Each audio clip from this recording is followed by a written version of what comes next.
The way that a lot of hypnosis and NLP works is that you have a behavior, and what you want to do is you want to replace that behavior with a new behavior.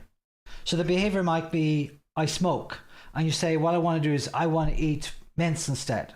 So you'll swap that behavior and you find the trigger that gets you to want to smoke, and you'll install a new trigger to say, have a mint. So every time you feel like you get that feeling of tired, exhausted, and I need to do something, you'll end up wanting a mint. The problem is you're swapping one behavior for a different behavior. The reality is that if you learn NLP at a foundational level, you won't go from a behavior to behavior. What you do is you go from a behavior to a new identity.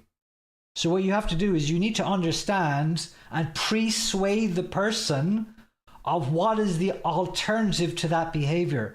And to do that, you need to understand what is actually motivating that behavior. How do they see themselves that they would have a detrimental behavior that they think is okay?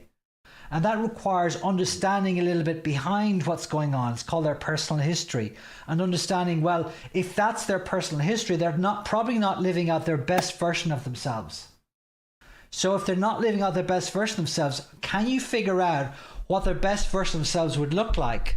In other words, are they living out their best version of what they actually want to be, who they want to be, what they want to have, what they want to do?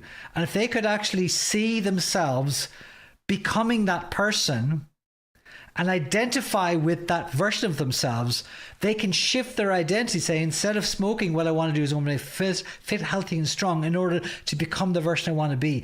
Then when you do the technique to go from this to that, you're switching from a behavior to an identity, not a behavior to another behavior. And that's what makes it stick. It's called an identity shift.